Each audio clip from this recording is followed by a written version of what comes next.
എനിക്കിത് നിങ്ങൾ ചോദിക്കാൻ മതി, ഇത് അതിന്റെ വേദിയാണോ? അതിന്റെ വേദി അല്ല. അപ്പൊ പിന്നെ എന്തുവാ അവിടെ വെച്ച് വേണം പറയാൻ. പേഴ്സണൽ എനിക്ക് മെസ്സേജ് ചെയ്യാൻ, വിളിക്കുക. ഇവിടെ വെച്ച് പറയുമ്പോഴത്തേക്ക് ഞാൻ എന്താണ് ഉദ്ദേശിച്ചത് ഞാൻ പ്രത്യേകിച്ച് നിങ്ങൾക്ക് പറഞ്ഞു തരേണ്ട ആവശ്യമില്ല. അതിന് മറുപടി കൊടുക്കാൻ എനിക്ക് താല്പര്യമില്ല, എനിക്ക് അതിനോട് യോജിപ്പുമില്ല. അതൊരു എൻ്റെ വേസ്റ്റ് ഓഫ് ടൈമാണ്.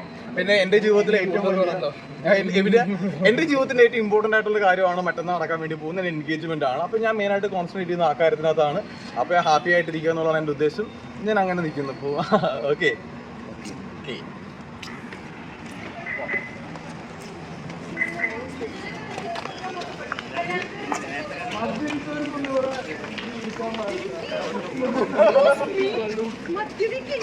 ജെഡിയല്ലേ